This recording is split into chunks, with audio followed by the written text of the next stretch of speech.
Amis du jour, chalutations. Pour les petits nouveaux, moi c'est Sekhmet, et je vous souhaite la bienvenue dans mon podcast littéraire. Dans mon émission, je vais tenter 3 fois par semaine de vous donner envie de découvrir des livres de tout poil, récents et moins récents. Alors, si ça vous tente, c'est par ici la suite.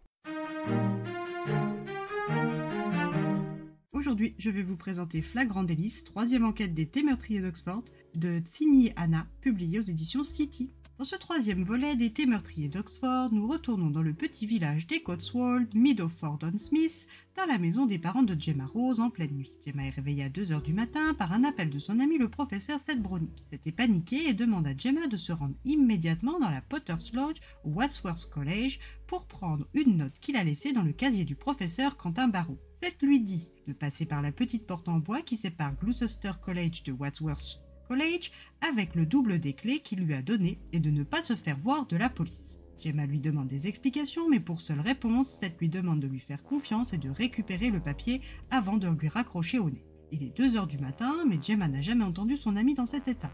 Alors elle se prépare à affronter le froid d'une nuit d'hiver brumeuse et enfourche son vélo pour se rendre à Oxford dans son ancienne université. Une fois arrivée au Gloucester College, elle passe la petite porte qui relie les deux universités et arpente les couloirs vides jusqu'au cloître. Elle voit qu'il y a de l'agitation et la présence de la police. Elle profite d'un groupe d'étudiants de retour tardif de soirée pour rejoindre la Potter's Lodge et prendre la note de 7 dans le casier du fameux Barrow. Une fois sa mission achevée, la curiosité l'emporte sur la prudence et elle se rapproche de la zone d'agitation et interroge un étudiant sur place. Ce dernier lui explique que le professeur Barrow a été tué et que le concierge Clyde Peters avait découvert Seth, l'arme du crime à la main, et qu'il avait ensuite été emmené au poste accusé du meurtre. Les deux hommes s'étant querellés violemment plus tôt dans la journée, tout portait à croire que Seth était le coupable. Gemma rentre chez elle abasourdie, elle lit la note de son ami et constate qu'elle contient une petite menace sans grande importance, sauf quand le destinataire est mort poignardé bien sûr. Elle détruit donc la note et attend le lendemain. Au salon de thé, le Little Stable Tea Room,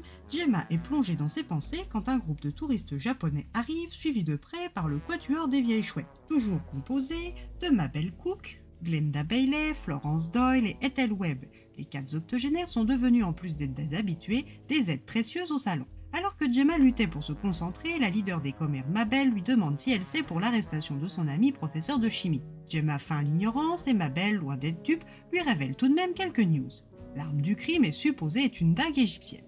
Mabel, qui a une remarquable mémoire, demande aussi à Gemma de se renseigner auprès de son rencard du soir, le beau brun aux yeux bleus, inspecteur au CID, Devlin O'Connor. Gemma est d'abord surprise puis outrée, mais confirme que si cette fois-ci le rencard allait plus loin que la portière de la voiture, elle le ferait. La journée passe quand Helen Green, la meilleure amie de sa mère, arrive au salon pour voir la chef pâtissière. Depuis son ancienne chef l'a quittée, Gemma utilise les talents pâtissiers de sa mère. Mais la semaine à venir, elle va devoir faire sans, car sa mère et sa meilleure amie se sont offert un voyage en Indonésie d'1 semaine. Gemma est contente et inquiète à la fois pour sa mère, mais c'est aussi que cette situation n'était pas vouée à perdurer. Elle doit chercher un nouveau chef et la semaine d'absence de sa mère est l'occasion idéale pour faire passer des entretiens. À la fin de cette journée, elle va peut-être obtenir de l'aide policière pour innocenter Seth, du moins c'est ce qu'elle et sa meilleure amie Cassie espèrent. Le dîner se passe plutôt bien. Gemma apprend que l'arme du crime est en réalité un coupe-papier en forme de dague égyptienne et qu'elle appartient au professeur en ethno-archéologie Leila Gaber,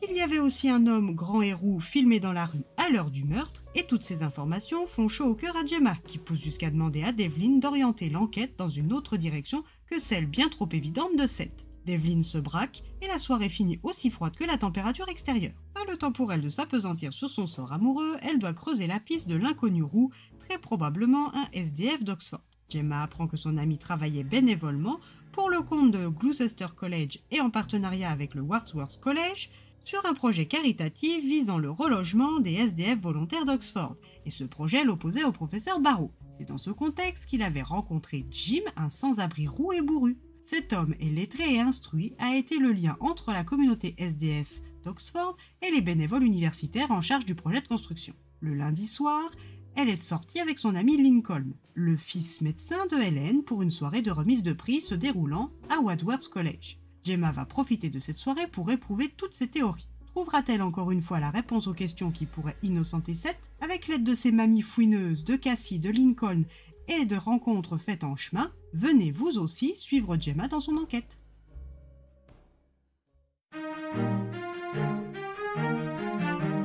Une nouvelle enquête qui se grignote aussi facilement qu'un petit plateau de sandwich anglais ou une assiette de scone bien chaud, mais qui se savoure comme une bonne tasse de thé anglais. Une série à lire sans modération.